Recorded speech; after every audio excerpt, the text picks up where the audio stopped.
I am Denise Palmer, and I am an illustrator, artist, and surface pattern designer working out of my studio close to the Gulf of Mexico, where water adventures and botanical plants surround my everyday life. Welcome to these video chats, where I talk about some of the techniques I've used to create my artwork and chat about all things illustration, art, and design. Hello, and welcome to today's video. I will share about creating buildings in Procreate in this video, and this particular illustration was for a custom illustration commission for a client that I completed in the past. So I'm excited to share about drawing buildings in Procreate with you.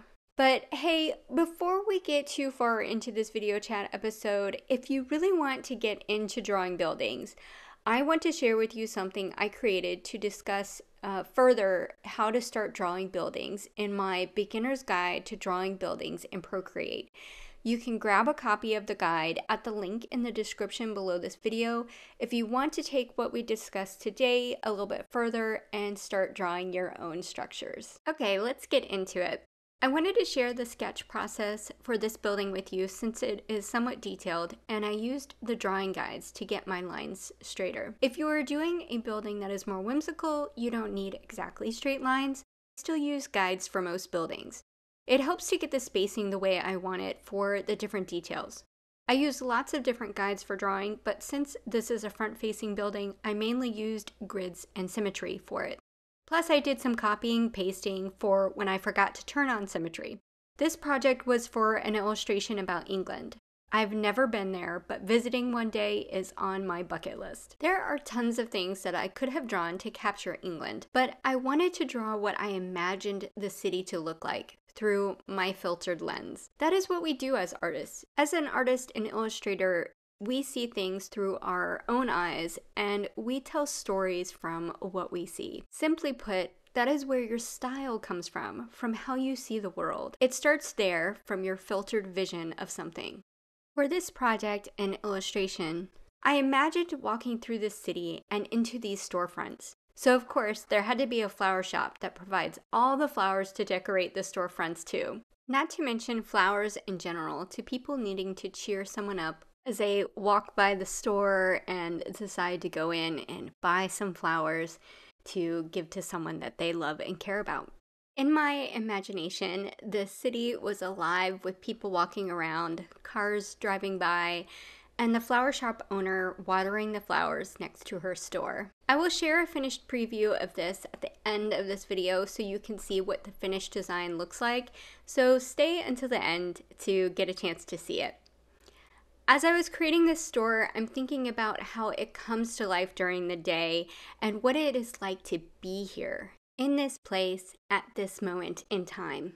If I was the store owner, what would the windows look like, and what would I put outside to draw customers in? I am setting the scene for this city in my illustrations for each building I created, and there were quite a few buildings I was illustrating for this project. These flowers are very simple that I am creating here to add some color and texture and pull the colors from the rest of what the design will be later on. Adding in the colors of the flowers at this point, to me, made it start to really feel like a flower shop. It is the little details that bring things together. Normally, I save these little details for later, but I felt that I needed to get the florals in place to make my mind envision this floral shop even further and keep me immersed in the flow of this illustration. I was thinking about being the flower shop owner again, and these top clusters of flowers in these buckets would have some natural craft paper around them to make customers want to select different stems from these buckets. It also adds some variation from the other side of the storefront so that as you take everything in, you see the different details along the way. Plus, I was saving creating the front door for later because I was really looking forward to illustrating the door. I don't know what it was about the door that made me look forward to it the most, because that doesn't really make sense. But it was definitely a motivator for me to keep going.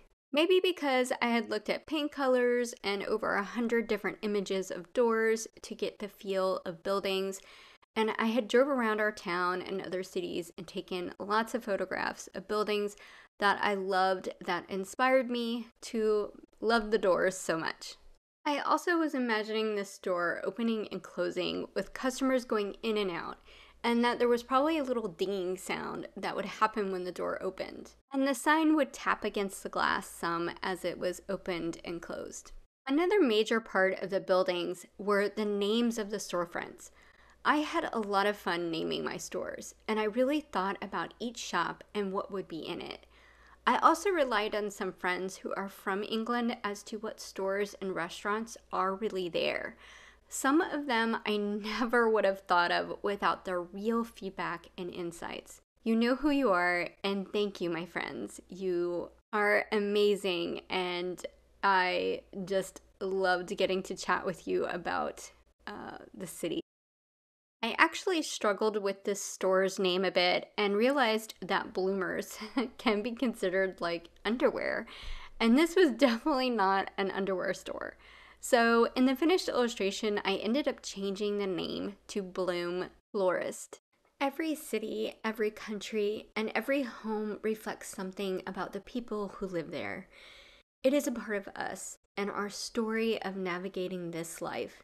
And we as illustrators are here to share it with the world in the artwork we create. Buildings are home to our dreams and are also places where we keep our most treasured possessions. And they have a story within their walls that begs our inspiration to tell it. One of the most magical things I have found about being an illustrator and pattern designer is that I get to imagine the lives of everything I create, even buildings. Because even though they are not living, breathing things, they have a voice, and it is our job to give the artwork we create a platform for their voices to be heard, to tell their stories, and lift the imagination of the world around us, to see the story in every moment, every memory, and every part of our lives that connects us. Stories are connections, and we create connections with our artwork by transporting not only ourselves into the lives of the subjects we are drawing, but our clients and their customers. Here is the finished floral shop illustration in the final project, and it was so much fun to imagine this florist shop and the store owner watering her plants that she grows nearby in such a big city. It makes me think about how we carve out what we love and make space for it in our lives. As I mentioned earlier, I have some additional content for you in this episode. In my beginner's guide to drawing buildings in Procreate, which you can get a copy of at the link I put in the video description, I dive a little deeper into this subject to help you envision your own story and details for creating your illustrated structures. So don't forget to grab your copy of the guide right now at the link in the description below the video. I will be sharing more process videos just like this one, so be sure to subscribe. Thank you for watching.